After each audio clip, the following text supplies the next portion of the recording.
My name's Joseph Tobin, and this is my vocation story.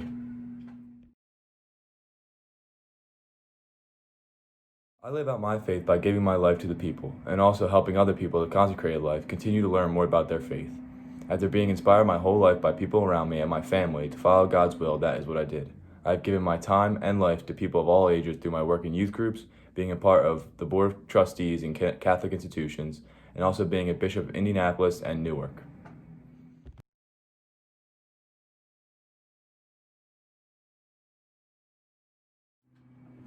My calling to the priesthood was deeply rooted in the marriage of my parents. This really made me embrace God because of their devotion to me and my 12 siblings.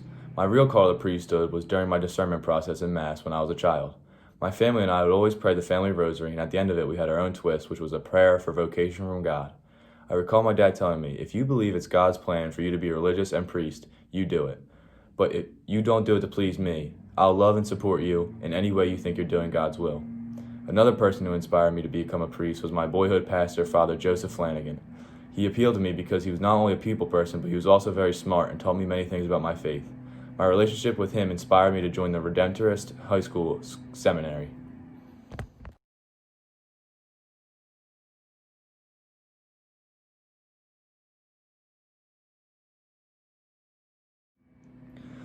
Personally, I struggled during my period of schooling called novitia, or my novice years. This period of time in a priest's life is prior to taking your vows as a priest, and now you must make a decision on what your calling is as a priest. I struggled with entering contemplative prayer, which is a prayer to hear God's will and what He wanted me to do. I had a hard time looking into myself and asking, what do I want to do, and what am I capable of doing?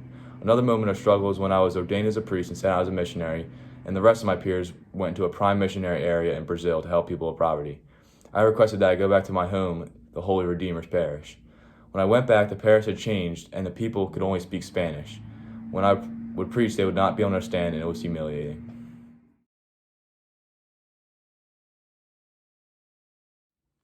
Some of my responsibilities during my early parts of my priesthood journey was working at my boyhood parish at the Holy Redeemers.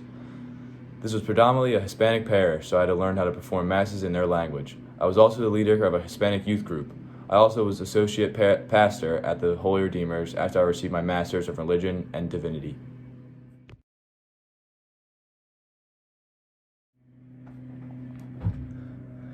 People who influenced me were my parents. My parents showed me unconditional love that helped me along my journey to become a priest. My dad especially would help me by reassuring me that going to the priesthood was nothing to be ashamed of, and he supported me 100%. My pastor at my hometown parish, Father Joseph Flanagan, also inspired me to enter the seminary by letting me help him with work at a young age. He spoke 6 languages and taught me how to interpret some of the Latin from the Bible.